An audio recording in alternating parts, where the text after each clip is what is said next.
Segunda vez, que a primeira vez eu estive participando com os irmãos da festividade, e hoje Deus me concedeu mais uma oportunidade de estar aqui com todos para congratular a palavra do Senhor. E coisa boa é sentir a presença de Deus.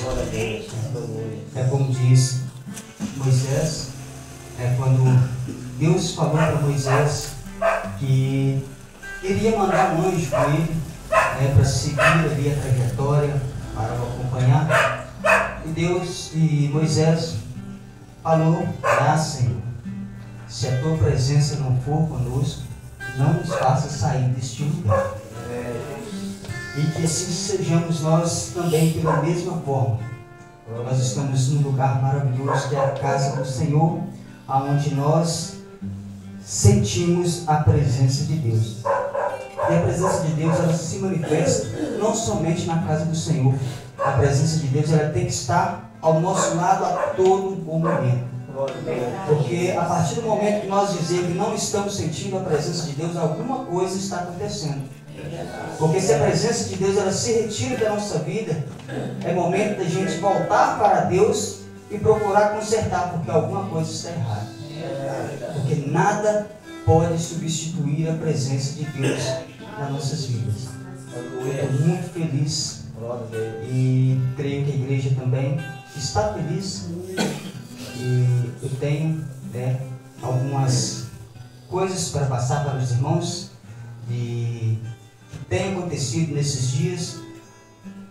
Já foi testemunhado aqui de bênçãos, de milagres, e posso dizer, como já foi falado, que o Deus de milagres está aqui nesta noite. Eu sou prova, eu sou testemunha viva do milagre que Deus fez na minha vida. E antes de entrar na mensagem, eu quero testificar um pouco das coisas que Deus tem feito sobre a minha vida. Alguns irmãos, ou todos conheceram o presbítero José Amaro, ali de Matita. Já faz 4 anos que ele veio a óbito. E como todos sabem, eu não vim de uma família crente, não vim de uma família que servia a Deus, e posso dizer que eu sou um milagre. Meu pai, antes de se converter, ele detestava crente. E a pessoa, quando fala que eu não gosto de crente, ele pode se preparar, porque vai se tornar um. A pessoa, quando fala que não crê na Bíblia, mas crê em Deus, é impossível crer em Deus e não crer na palavra de Deus. Mas ele pode se preparar que em breve estará em nosso meio. E meu pai na época tinha um boteco e ele bebia mais do que vendia. Ele tinha um companheiro e todos os dias estava lá para comprar uma cachaça.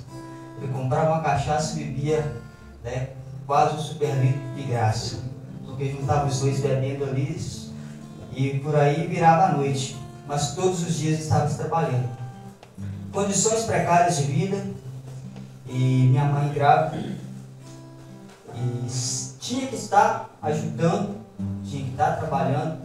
Então, em todas as gravidez dela, ela sempre estava trabalhando.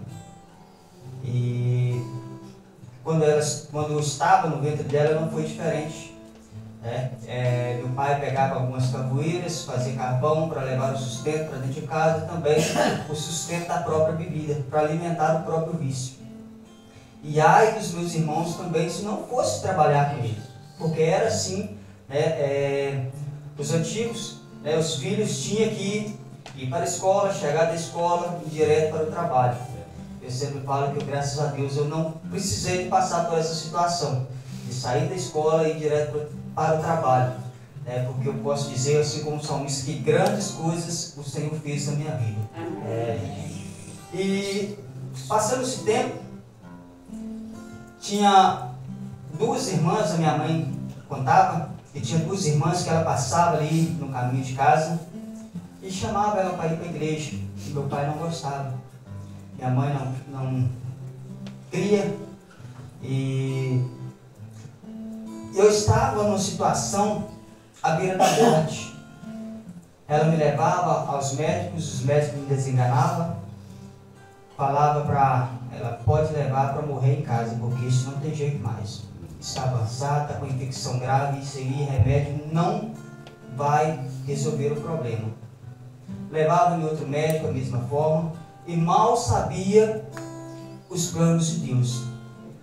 Mal sabia que os propósitos de Deus na minha vida e na vida da minha família eram completamente diferentes dos propósitos dos médicos. Eu sempre falo que o médico vai dizer que não tem jeito mais, mas a última palavra ela vem de Deus. Aleluia. Não cai uma folha da árvore se Deus não permitir. E um certo tempo ela pega e me leva num curandeiro. E aquele curandeiro falou para ela assim, minha senhora, infelizmente o seu filho vai morrer. Pode levar para casa, eu tenho um remedinho aqui, mas não vai resolver. Pode levar, que ele vai morrer, não tem jeito não. Mas se a senhora tiver fé, o seu filho vai ser curado. Só que ele não falou fé em quê? E ela chegou em casa, olhou para aquele vidro de remédio e falou assim, eu não vou perder meu tempo. Já vai morrer mesmo? Então, que morra sem tomar esse remédio. Esse foi o pensamento dela. E naquele momento ela lembrou das irmãs que passavam na porta de casa. As irmãzinhas que sempre iam para a oração. É por isso que eu falo do poder da oração. Porque o crente que não ora, ele não tem vitória. A oração é a chave da vitória. E naquele momento a minha mãe não conhecia Deus. Ela não sabia quem era Deus. E aí ela lembrou-se das irmãs e falou, aquele curandeiro falou que se eu tivesse fé, meu filho ia ser curado. Aí ela lembrou das irmãs e falou, Senhor, ó Deus, eu não te conheço, não sei quem é o Senhor, nunca te vi. E muito menos sei se o Senhor existe. Mas se o Senhor existe, aleluia, como é o meu filho que eu passo para crente. Foi a única oração e voto que ela fez. Uma mãe desesperada que não queria ver o filho morto. Mas ela falou para Deus que se Deus me curasse, ela aceitaria ele como Salvador. Passou-se alguns dias, eu já comecei a alimentar, porque no meu estômago nada parava. Água não parava, alimento não parava. Dizia que eu estava sentindo, me dava leite de cabra, me dava leite de égua para curar sentimento, mas nada parava no meu estômago. Então, para aqueles médicos eu iria morrer, para aquele curandeiro eu iria morrer. Mas para Deus, era o começo de uma nova vida. Era o começo de uma nova história na minha vida e na minha família. E passou-se alguns dias, alguns tempos, eu já estava com saúde, fortinho, porque minha mãe falava que eu estava com 1 ano e 2 meses de vida e eu não sentava. Porque em mim só havia pele e osso, não tinha carne. E depois que ela fez esse voto, depois que ela fez essa oração, ela não esqueceu. Aí ela aceitou Jesus como Salvador, escondido do meu pai.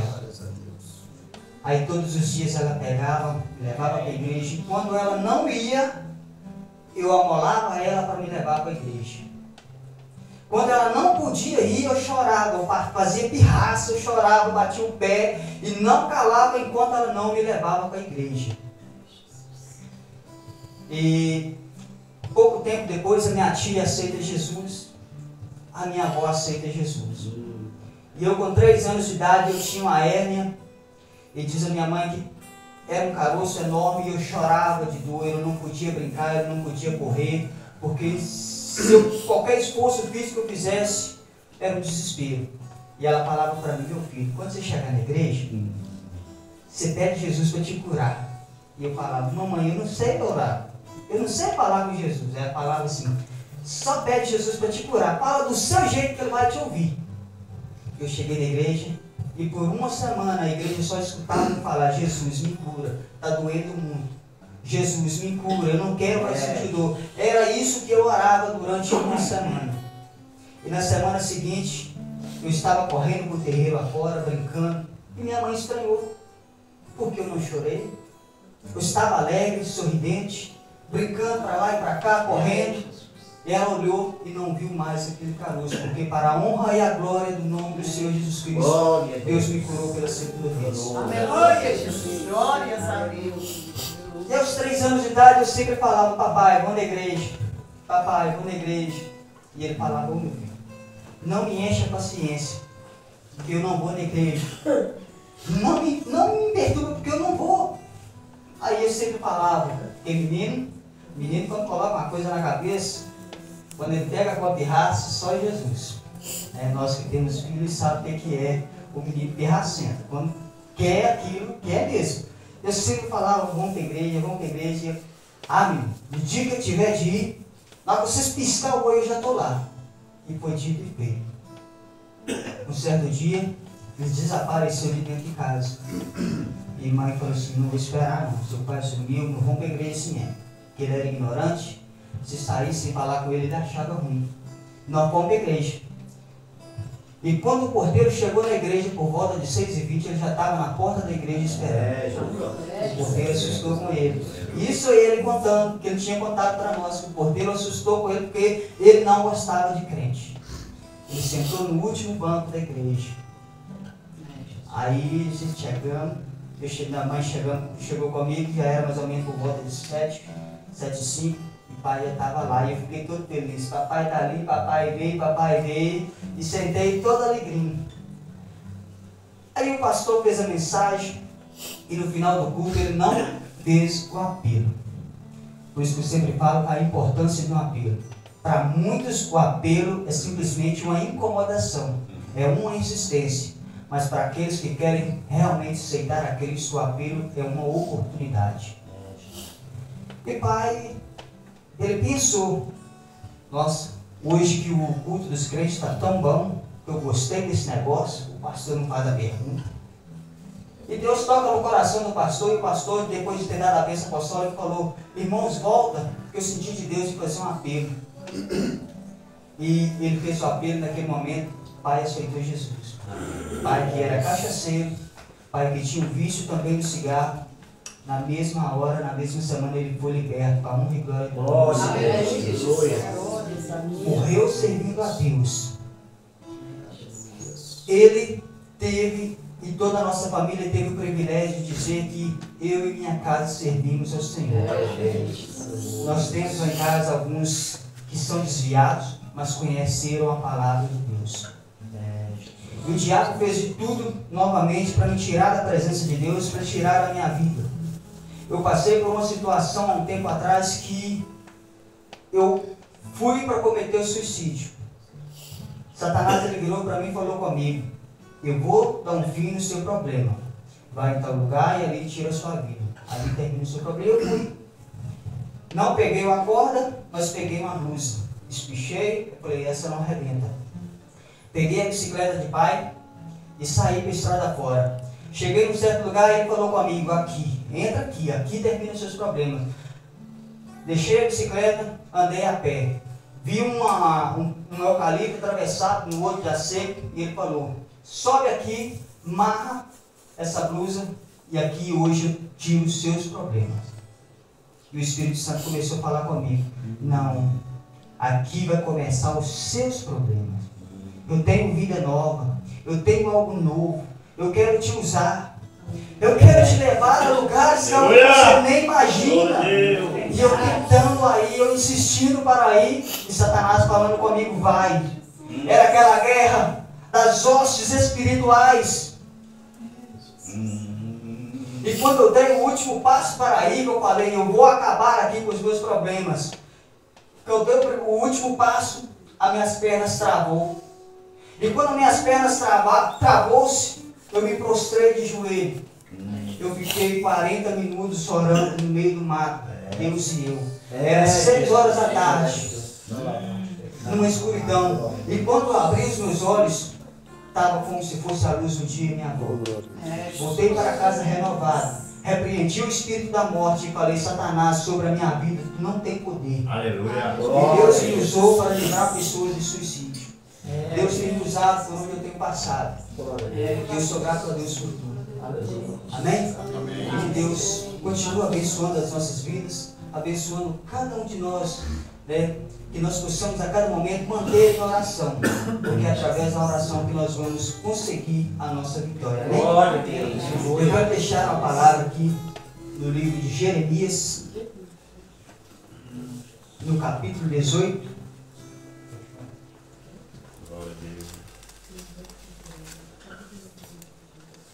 Jeremias, no capítulo 18.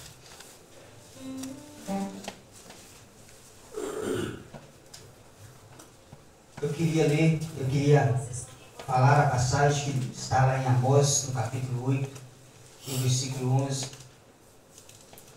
Mas Deus, Ele me levou a essa mensagem.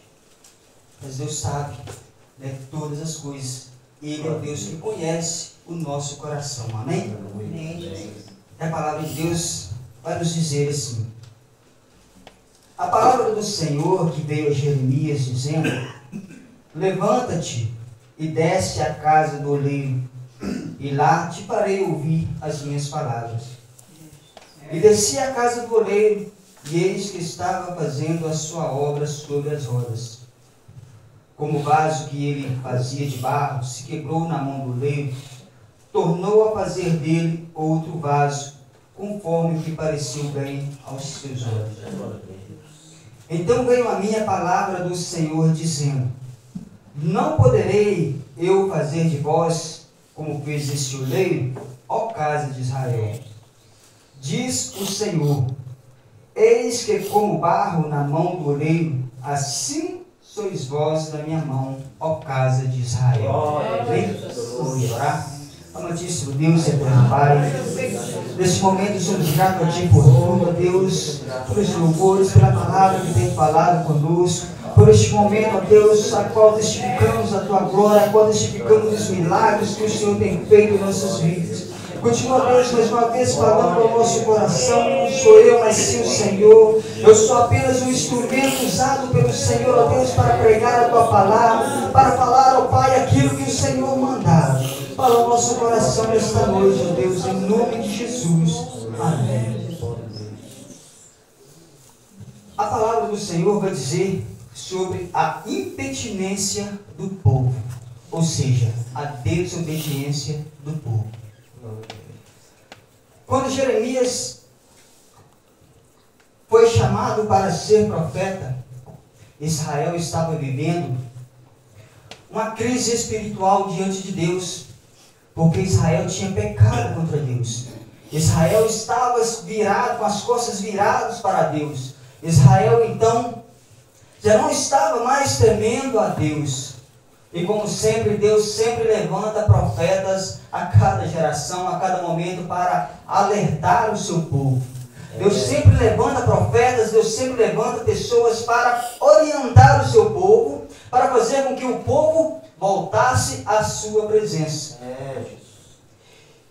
E nós vamos ver que Deus, Ele fala com Jeremias: levanta-te e desce à casa do oleiro. Aí nós vamos ver o que um oleiro faz.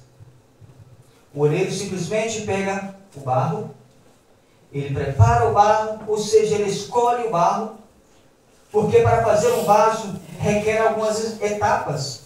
Assim, né, como os construtores, os pedreiros também, quando vai fazer uma obra, ele tem que separar o material, ele tem que avaliar o material, ele tem que trabalhar com o melhor material possível para fazer uma melhor obra, para fazer uma obra qualificada. E assim também é o oleiro. O oleiro, então, ele vai separar o barro, ele escolhe o barro, separa o barro, ele prepara o barro para começar a fazer o vaso. E nós vamos ver que o barro, ele não pode ser qualquer barro. O barro precisa de ter liga. O barro precisa de ser um barro fino, um barro maleável. E o barro, ele não pode conter areia. Porque se o barro ele conter areia, quando ele passar pelo processo de purificação, ele não resiste. Ele vai haver trincas. Então, para que Deus, Ele vai falar com Jeremias: vai lá, ouve as minhas palavras, o que eu tenho para te dizer. Aí Jeremias, chegando à casa do oleiro, a Bíblia vai dizer que lá o oleiro estava fazendo um vaso. Ele estava com barro ali sobre as rodas fazendo o vaso.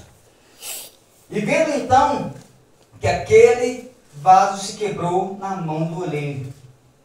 E o oleiro pegou aquele barro, a Bíblia vai dizer que o oleiro pegou aquele barro e jogou ele fora. Amém? Amém. Não.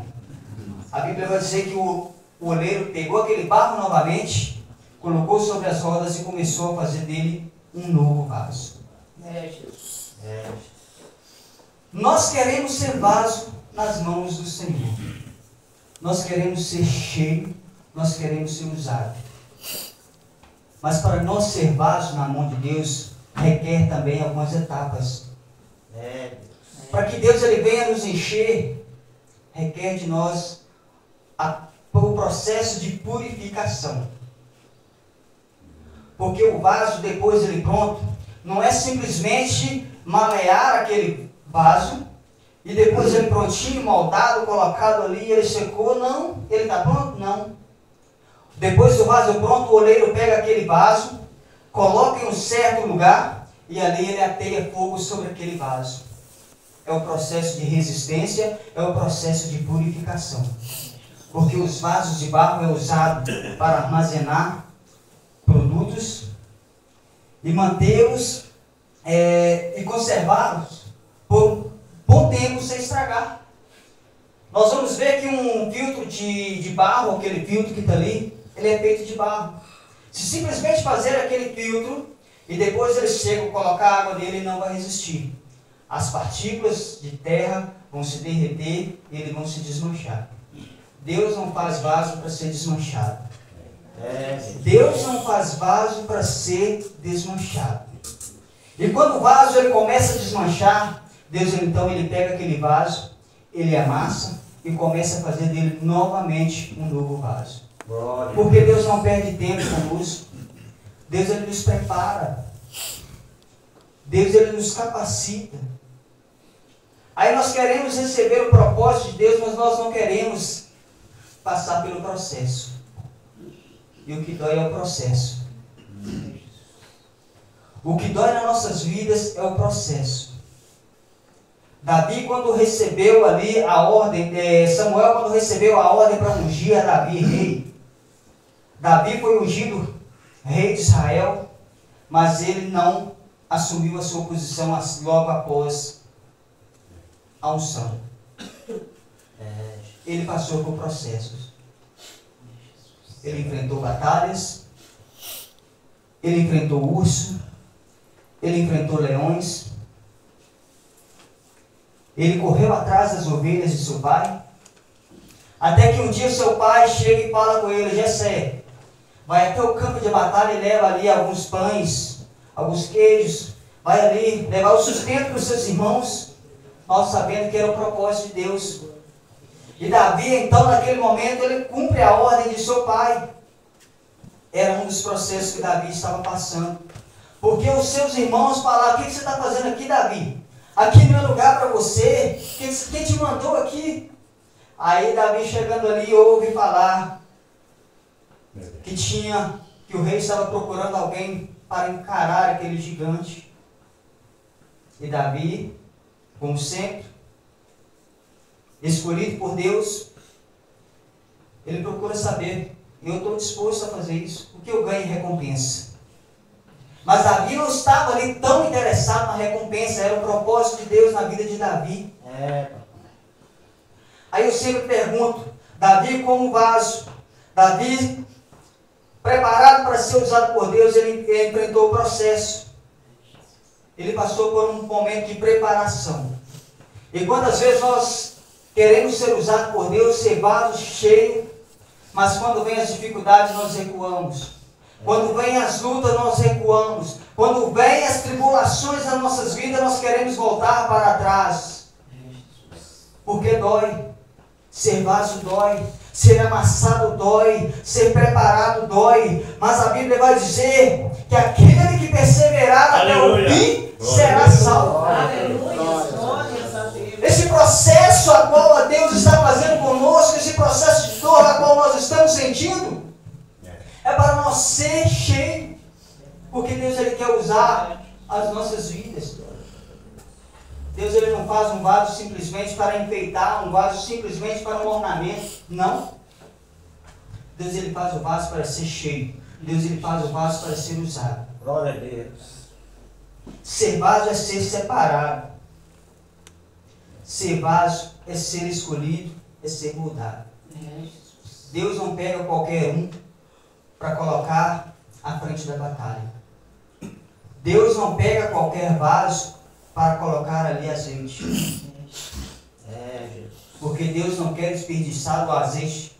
Deus não quer desperdiçar a unção dele na vida daquele que não quer nada com ele. Então Deus ele prepara. É por isso que a Bíblia vai dizer que muitos serão chamados e poucos escolhidos. Eu posso chamar uma boa quantidade. É por isso que Jesus, lá no Evangelho de São Mateus, no capítulo 16, a partir do versículo 24, ele vai fazer: quem quiser vir após mim, nega-se a si mesmo, tome sua cruz e siga-me. Deus. Jesus ele poderia ter ajuntado toda a multidão e falar: vem comigo, vem que eu vou usar todo mundo, vem que eu vou dar a cada um segundo a vontade suas. Mas não, porque para ser vaso precisa de renúncia. Para ser vaso precisa renunciar às nossas vontades. Para ser vaso precisa renunciar àquilo que a nossa carne cobiça. Deus ele não perde tempo em derramar azeite em vasos que não vai ser usado. A Bíblia vai dizer lá em 2 Timóteo que numa grande casa vai ter vasos de ouro, vai ter vasos de prata, mas também vai ter vasos de barro. E vai ter vasos de honra e vasos também para desonra. Deus Todo-Poderoso. Agora eu pergunto, qual o tipo de vaso que nós estamos sendo na presença de Deus? Como que nós estamos se apresentando diante de Deus para ser usado por Ele? Aleluia. Porque é muito fácil eu falar: Senhor, me usa. Mas difícil eu me colocar na brecha. Difícil eu me colocar na posição para que Deus venha me usar.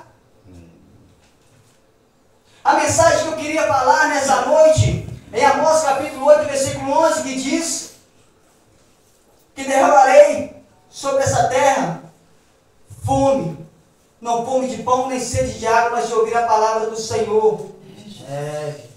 Glória a Deus. Mas Deus, Ele quer nos usar como vaso. Ele quer nos moldar para que a gente leve a palavra dEle. Ser vaso dói. E principalmente quando nós somos provados, quando nós somos passados pelo fogo, que é o processo de purificação. Mas é necessário passar por esse processo de purificação, porque a Bíblia vai dizer que sem a santificação nós não veremos ao Senhor. Agora, como que eu quero ser vaso e não quero ser santo? Como que eu quero ser vaso e não quero ser purificado? A Bíblia vai dizer que também tem vasos de madeira. O vaso de madeira não serve para ser purificado, porque se colocarmos ali o azeite em um vaso de madeira, ele vai soltar resíduos. Ele vai soltar ali odores naquilo a qual vai ser colocado sobre ele. Se for passar um vaso de madeira no processo de purificação, que é pelo fogo, ele não vai suportar, ele vai virar cinza. E Deus não está levantando vasos de madeira aqui nessa igreja. Deus não está levantando vasos de madeira aqui nessa igreja, não. A Bíblia também vai falar sobre o vaso de ouro e o vaso de prata. Nós sabemos que o ouro e a prata, o metal, o bronze, quando levam a alta temperatura, ele derrete. Deus não quer fazer vaso para ser derretido. Que nós venha se derreter, para se derreter na presença de Deus. Que nós venha se desmanchar, para se desmanchar na presença de Deus. Agora o vaso de barro, ele suporta o fogo. Aquele momento de provação, a qual nós estamos dentro da nossa casa, a qual nós estamos dentro do nosso trabalho.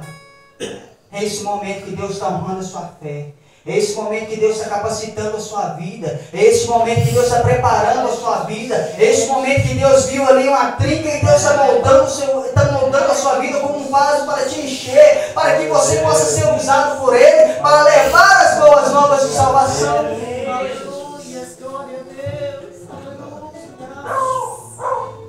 Mas no Evangelho de Romanos vai dizer: ou não tem oleiro poder sobre o barro, para da mesma forma fazer um vaso para a honra e outro para a desonra? Esse vaso de honra e esse vaso de desonra que tem no nosso meio é como se fosse a parábola do joio e a parábola do trigo. Os discípulos chegaram e falaram: mestre, quer que nós arrancamos o joio do meio do trigo? Não. O mestre disse: não é necessário. Deixa eles crescer junto. Mas no final da colheita nós vamos ver a diferença. Nós sabemos que o joio, ele é leve, ele não tem semente. Ele tem o mesmo formato do trigo. O joio, mas se nós for observar a diferença do joio com o trigo, porque o joio está sempre em pé. Quando nós olhamos para ele está sempre de nariz em pé. Mas o trigo, ele se curva. Nós, como trigo, nós se encurvamos para Deus. Nós se reverenciamos para Deus. E a diferença do vaso de honra e o vaso de desonra é que o vaso de honra ele é cheio, o vaso de honra ele é usado. Mas o vaso de desonra ele fica no nosso meio para atazanar a nossa vida. O vaso de desonra ele fica no nosso meio para arrancar a nossa fé. É necessário ter vaso de desonra no nosso meio para que Deus venha provar a igreja dele, para que Deus venha provar que Ele é Deus no nosso meio. Se nós for tirar todos os vasos de desonra do nosso meio, é fácil demais. É fácil demais olhar, fulano é separado, Beltrano é separado, Ciclano é separado, Beltrano é usado, Ciclano é usado. É muito fácil. Agora difícil é eu olhar e saber qual que é o vaso de desonra no nosso meio. Porque o vaso de desonra ele não se curva. O vaso de desonra sempre tem o nariz em pé. Ele sempre quer ser mais do que o outro. Ele sempre quer ser mais ousado. Ele não quer ser usado, ele quer ser ousado. Mas Deus não está separando, Deus não está usando aqui vaso de desonra, não. Deus está usando vaso de honra. Deus está usando vaso de honra. Porque é através do vaso de honra que nós vamos encher vidas aí fora. É através dos vasos de honras que Deus vai usar para trazer pessoas, para ganhar almas para o reino dele. Aleluia! Glória a Deus! Porque para ser vaso de desonra é muito fácil. É muito fácil eu ficar em cima do muro, sem saber para que lado eu vou, participando das bandejas de Satanás. É muito fácil. Mais difícil é passar pelo processo.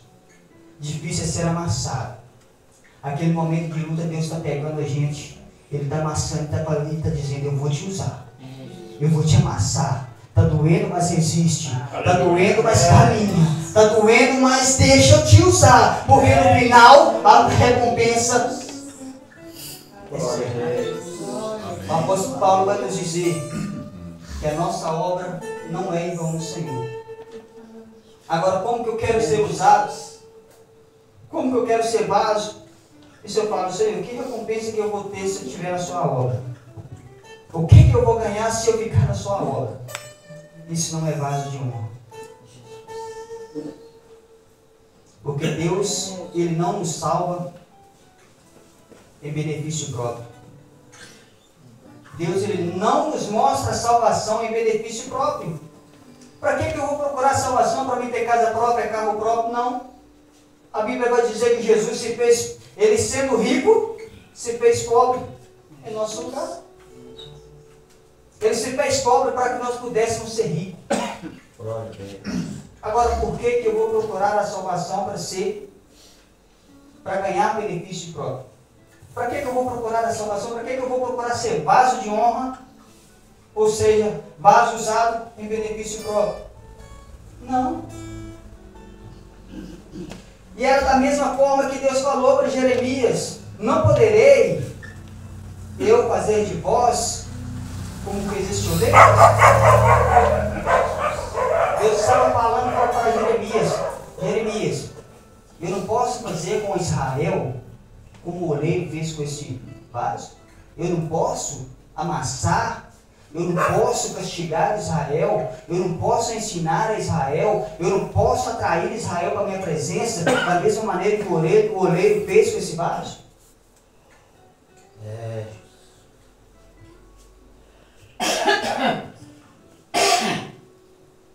Assim sois vós na minha mão. Então Deus faz com a nossa vida o que Ele bem quiser. Eu sempre falo que muitas vezes nós queremos que Deus faça aquilo que nós queremos, mas muito pelo contrário. Deus faz na nossa vida o que Ele quer. Glória a Deus. Eu falo porque alguns dias atrás eu recebi um milagre, um outro milagre que eu recebi, que eu fazia um uso do medicamento por mais ou menos 10 a 12 anos. E sempre orando, falando: Senhor, me liberta. Sempre orando: meu Deus, me cura, me liberta. E nada de eu receber o milagre, mas com aquela convicção que Deus ia fazer alguma coisa na minha vida. E para a honra e a glória do nome do Senhor, já faz 40 dias que eu não tenho mais a necessidade desse remédio. Eu entendi que Deus, Ele faz o que Ele quer, não o que nós queremos. Verdade.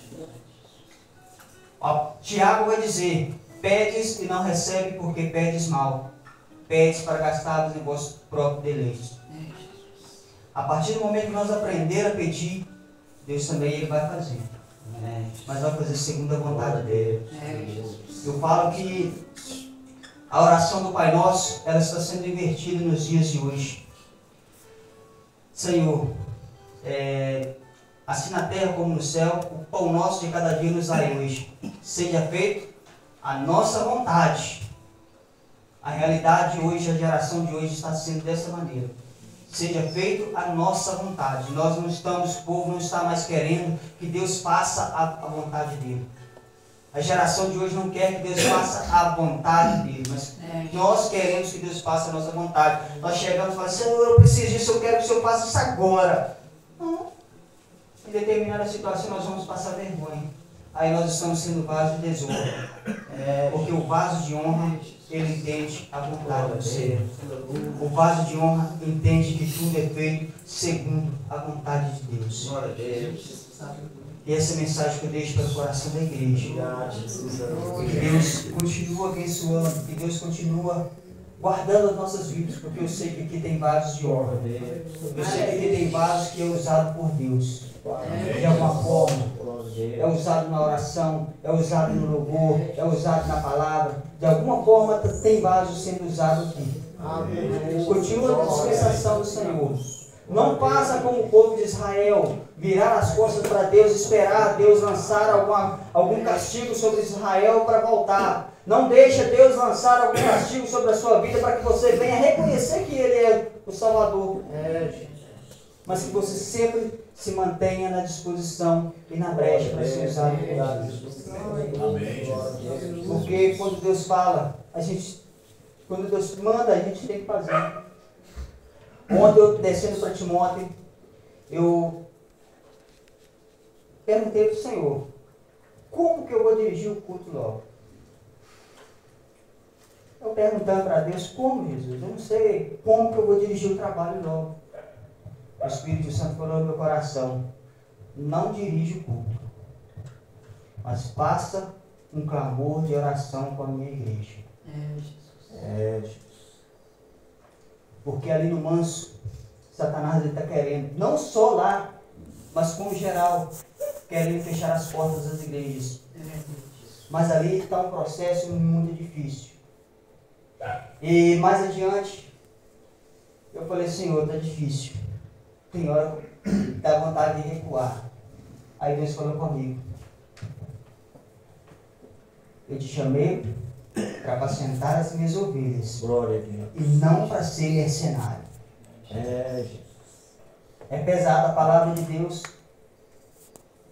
Mas o vaso, quando se dispõe na brecha, ele tem que estar preparado para aquilo.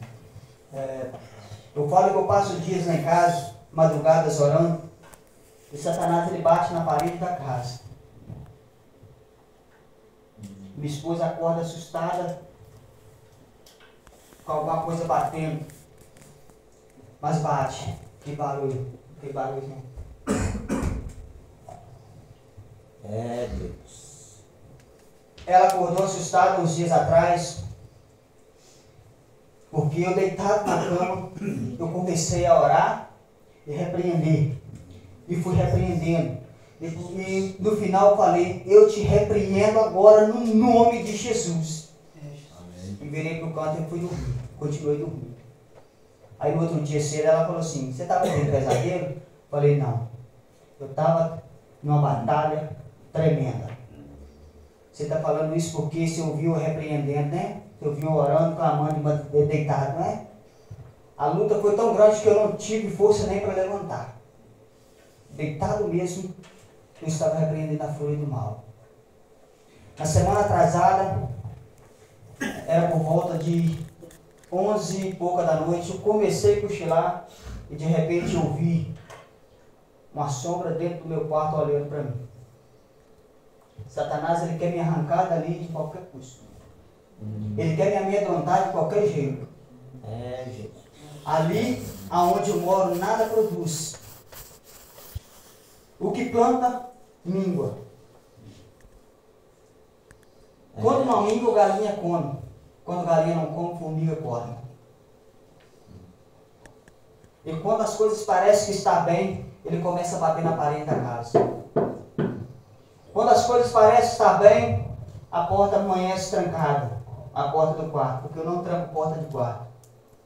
Quando as coisas parecem estar bem, de madrugada a porta do quarto abre sozinha. Mas eu falo, eu não tenho medo. Eu falo isso porque eu trabalhei numa casa lá em Belo Horizonte. E pela madrugada eu ouvia vozes conversando. Eu sonhei com essa casa há muitos anos atrás sem conhecer. Quando eu entrei dentro dessa casa, eu observando cada detalhe, fiquei perdido. Quando eu comecei a trabalhar, o rapaz que trabalhava lá perguntou, você está perdido dentro dessa casa? Eu falei, não, eu já estive aqui. Ah, não, mas você nunca veio aqui não. Eu falei, Deus me trouxe em sonho dentro dessa casa. Ele tem alguma coisa para quebrar aqui dentro. E o pessoal da casa era espírita. E eu trabalhei nessa casa durante 3 anos e 8 meses. Deus me levou de assalto. O ladrão bateu dentro da casa, esperou na porta do meu quarto com a faca, esperando eu sair de dentro do quarto. E Deus me deu livramento. Eu me lembro quando eu estava lá, eu lembrei da mensagem de Josué, quando Josué, Deus deu a ordem para que eles dessem 7 voltas lá em Jericó, nas muralhas. E naquele momento eu comecei a orar. O pessoal tinha saído, eu comecei a orar. Eu fui passando a mão e falei, Senhor, eu não tenho nem óleo da unção, mas a sua unção está sobre as minhas mãos. Eu comecei a passar sobre as paredes da casa, repreendendo a fúria do inimigo. Naquela casa nada produzia. O jardim era feio. A casa era uma cor apagada. A casa toda fosca, piso fosco, a casa era um ambiente não aconchegante. E no tempo que eu estive lá, a casa teve vida novamente. O jardim floresceu. Eu refiz todo o jardim da casa. Eu reformei a casa durante 3 anos e 8 meses. Deus e eu. E aquelas pessoas desejaram conhecer a este Deus. Desejaram ir na igreja evangélica para participar dos trabalhos. A mulher que era minha patroa, ela não conseguia olhar nos meus olhos. Ela parava perto de mim, numa distância dessa, ela olhava para mim, ela abaixava a cabeça. Porque o diabo, quando ele se depara com o anjo do Senhor, ele tem reverência. Ela falava meia dúzia de palavras, às vezes não terminava e saía. E um certo dia, o quarto deles foi o último quarto que eu conseguia reformar. Por isso que eu falo, por isso que eu sempre falo, ser vaso não é fácil. E eu lembro que um dia eu passei dentro de casa orando em cada quarto, repreendendo. Cada quarto, a casa tem 32 cômodos. E cada cômodo eu orava, cada cômodo eu repreendia. E esse quarto do casal foi o último quarto ao qual eu consegui reformar. E na semana, quando eles esvaziaram o quarto, Deus me deu uma visão.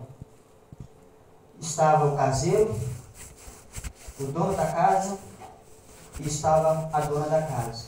Dentro daquele quarto, e no chão do quarto, um monte de velas acesas, eles encapuzados, fazendo obra de macumbaria. E debaixo das velas tinham muitos nomes a qual eu não consegui ver. E naquele momento, eu dobrei o meu joelho, orei e repreendi aquele mal. Falei, Senhor, eu não sei para quem estão sendo feitas essas obras, mas o Senhor sabe. E eu repreendo isso em nome de Jesus. E naquela semana, quando acabaram de esvaziar o quarto, eu comecei a trabalhar, me bateu uma dor na perna. Satanás ele queria arrancar minha perna porque eu entrei dentro do quarto e orei dentro daquele quarto. Me bateu uma dor insuportável. Era uma dor que ela pegou no fêmur. Ela começou uma dorzinha leve. E daí ela tomou conta de toda a minha perna. Eu trabalhei uma semana rastejando. E por último eu não aguentei. Eu ia ligar para o SAMU ir lá e me levar para o hospital. Porque o meu patrão estava doente. E eu peguei e falei, melhor, eu vou ligar para minha mãe e pedir ela para orar. Liguei para a mãe, ela entrou com um grupo de oração e foi revelado para ela que Satanás estava com raiva de mim e queria arrancar a minha perna. Mas a partir daquele momento que eu pedi a oração, que eu estava orando, Deus estava repreendendo aquele mal. Então ser vaso não é fácil. Ser vaso requer a disposição. Ser vaso requer ganhar pedradas, requer ganhar tanta coisa na cara, mas vale a pena ser vaso e ser usado por Deus. Amém? Essa mensagem que eu deixo para o coração da igreja. Deus continue abençoando e desde já eu agradeço a oportunidade em nome de Jesus.